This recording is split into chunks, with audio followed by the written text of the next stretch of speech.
So this is Hal Leonard's Essential Elements for Bassoon book. This is a beginner bassoon book that you can get on Amazon right now for like $12 to $13, give or take. It even has play-along CDs just for you. Now, for some of my Gen Alpha people out there, a CD is like a vinyl record, but smaller. It also has a bunch of fingerings. Now, after carefully looking through the fingering chart, I can tell you without a doubt, this book has a lot of nonsense in it.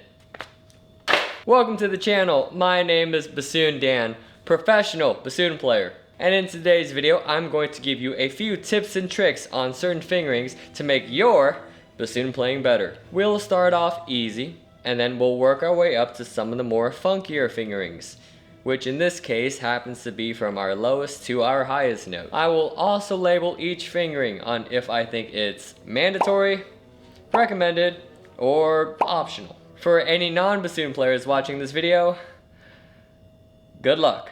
Alrighty, let's go. Ooh, yeah. So originally, I learned E flat as this, which isn't that great. It wasn't until I started taking private lessons where I changed it to this.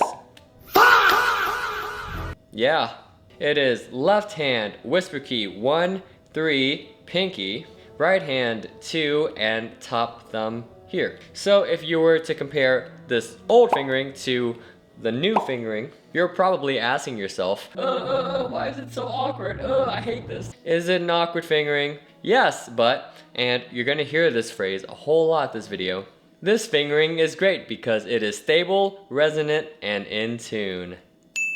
I use this fingering 99% of the time. There are very rare instances where you can leave off the right hand and just have the left hand do this. I consider this awkward fingering mandatory. Use it as often as possible. Ooh, yeah. So most people learn it as this, which is the same as your lower F sharp G flat fingering, except now you have a half hole. However, I like to use a fingering for this specific F sharp G flat using my right hand pinky key. This is called front F sharp G flat. It's the same fingering essentially, but instead of using your right hand thumb key, you are going to use your right hand pinky key. Note, this is not the same pinky key you would use low F for.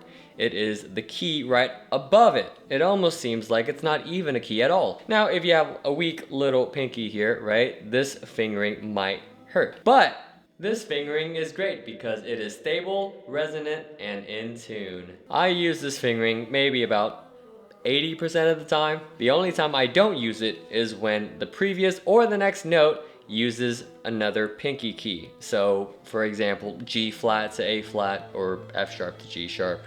Whatever. I definitely consider this fingering as recommended. I implore you to use it as much as you can. Ooh, yeah. Man, you would not believe the amount of fingering charts that have this G wrong. Most fingering charts forget one simple key here, and it's this left hand pinky key. This one little left hand pinky key makes such a huge difference in your pitch and your tone.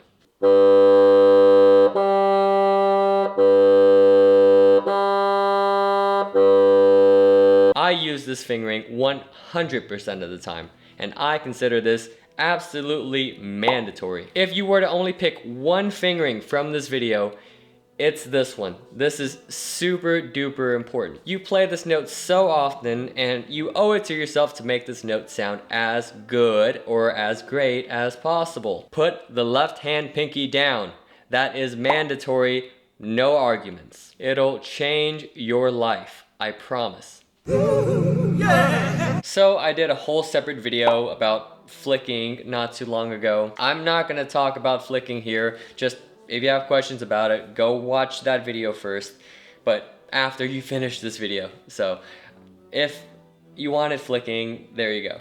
Ooh, yeah. So now we've reached our first quote-unquote controversial bassoon fingering. There are at least 3 different fingerings for this specific C sharp D flat, and all 3 are technically correct depending on the context. The default one I use is this one, called long C sharp or D flat. It is left hand on the second thumb key, 1, 2, 3. And on your right hand, it's 1, 2, 3, 4, and our top thumb key. This is my default fingering that I use 95% of the time. Yes, there are a lot of fingers down, and it's pretty complicated. But the fingering is great because it is stable, resonant, and in tune. See how easy it is to say that? Now, our second fingering is this, called short C sharp or D flat. Now for most of you out there, this is probably how you first learned the note. You take the fingering from the octave below, and then you take away the whisper key and you blow faster. This one is obviously the easiest one to play. However, it's also the most muted sounding C sharp D flat. It's like if I took my hands and I went, "Hey, I play bassoon. I'm Bassoon Dan. Look at me. I'm so good at it." I would recommend this specific fingering if you need to play at a soft dynamic.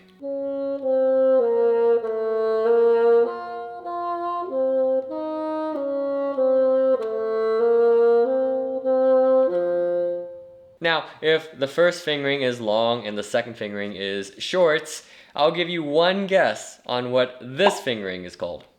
That's right, it's the medium C sharp D flat. Now, this one is exactly in the middle, so it's a little bit more resonant than the short fingering, but not as resonant as, say, the long fingering. Of the three fingerings, I use this one the least, but it's a nice fingering to know. For this note specifically, I consider the long fingering as mandatory, and the other two as optional. Ideally, you should learn all three. Ooh, yeah. So, we just finished one controversial fingering. We're gonna hop right into another controversial fingering. Now, it really comes down to these two fingerings specifically. Maybe these fingerings have a half hole and whisper key, maybe they don't. Regardless, both of these fingerings and its variations are technically correct. However, I have a secret pro trick, a secret pro modification to make this note a tiny bit better. Now, the fingering I use for F sharp is basically this.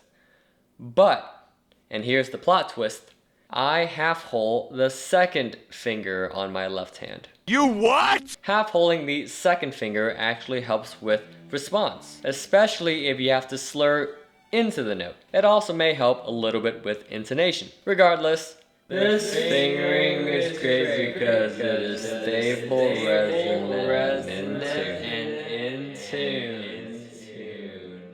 I use this fingering 100% of the time, but I'm not going to say that it's mandatory. I'm going to say that it's recommended, solely because half holding that second finger may throw a lot of people off. And I don't want to try and force this new fingering into you. But, and here's my warning, this will not be the only time you are going to half hold that second finger.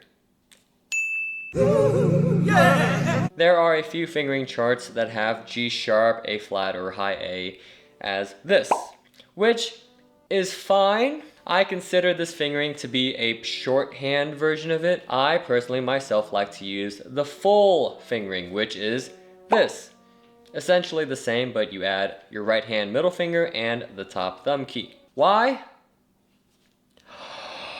This fingering is great because it's stable, resonant, and in tune. Ooh, yeah. So now we've reached the stratosphere of the bassoon. In this range, all the fingerings are going to be really freaking weird. So if you stuck with me for this long, congratulations, you made it. And if you're relatively new to the bassoon, I do not recommend doing this just yet. You could have all the right fingers, but if you don't have the right embouchure, air pressure, etc., you will hurt yourself. So please be careful. This is my warning here. So the normal fingering for B is this. Left hand on the fourth thumb key, 1, 2, pinky. On your right hand, it's 1, 2, 4, and our top thumb key. High C, 1/2 step above that, is essentially the same fingering, except now your left thumb moves from the fourth to the fifth key, if you have one, and your left hand middle finger goes up. That is the only change. Moving between these two notes is relatively easy. However, both of these notes tend to be incredibly sharp.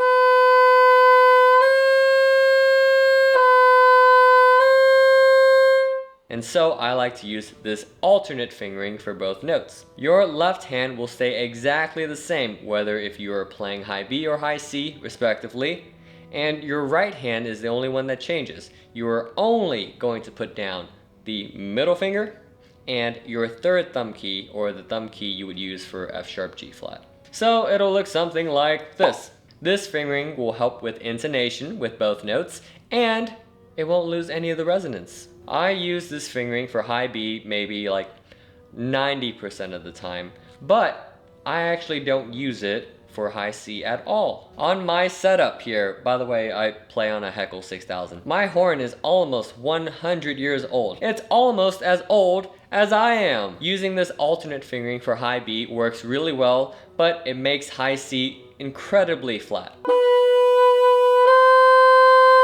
I would consider this fingering as optional. If you are consistently sharp on high B and high C, try this fingering out.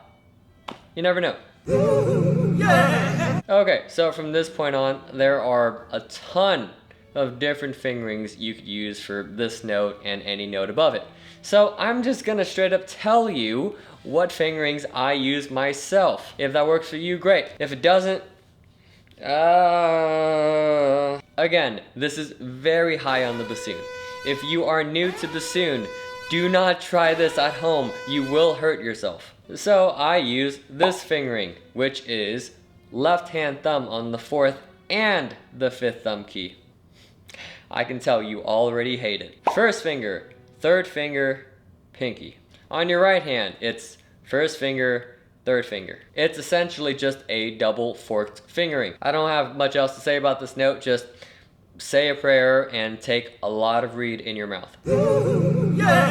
So remember earlier in the video I said that you're gonna be using that left hand 2nd finger half hole again?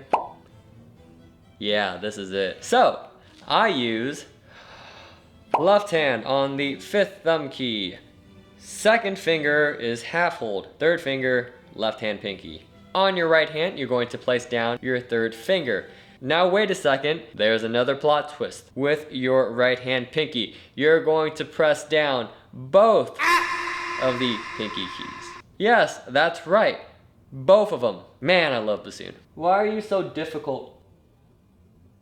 Now, if you want something easier, you can change your right hand to 3rd finger, and this time you're only going to press down one of the pinky keys, the low F, and you're going to use the 4th right hand thumb key all the way at the bottom here. Now, depending on your setup, this might be better, this might be worse, it might be about the same. In my case, it's about the same. I like to use this one. Try both of them out and best of luck. It's whatever D fingering you're gonna use, and then if you add this key, that'll make it E flat, and if you add both keys, it'll make it high E. Hey there, this is Editing Dan here. One thing I forgot to mention here is that my keys are a little bit off compared to the fingering chart.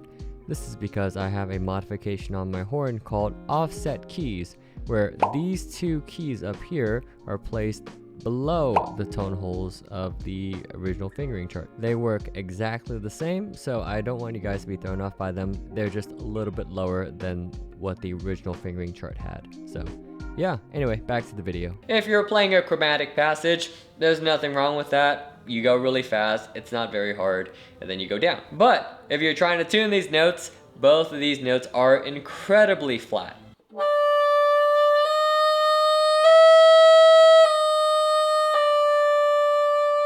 So instead, for this E flat, I like to use this fingering, which is left hand, 2nd thumb key, 2, 3, pinky. On your right hand, you're going to place your 2nd finger and the 3rd thumb key, the one you'd use for F sharp.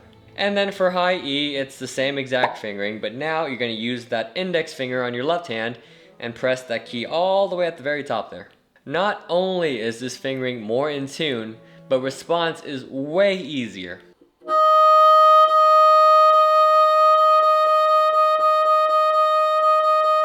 You can even use this fingering to tongue high E.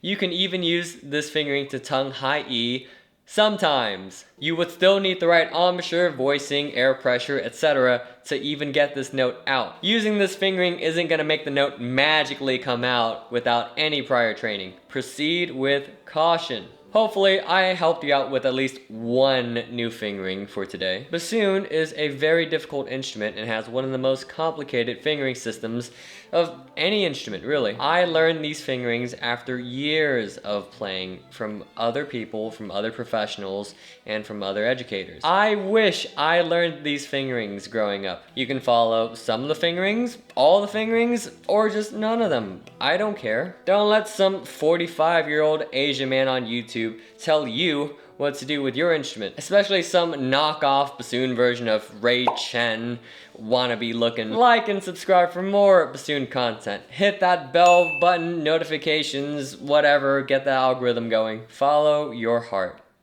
Follow your dreams. I hate music. Ugh, I wish I never had fingers or ears. Bassoon.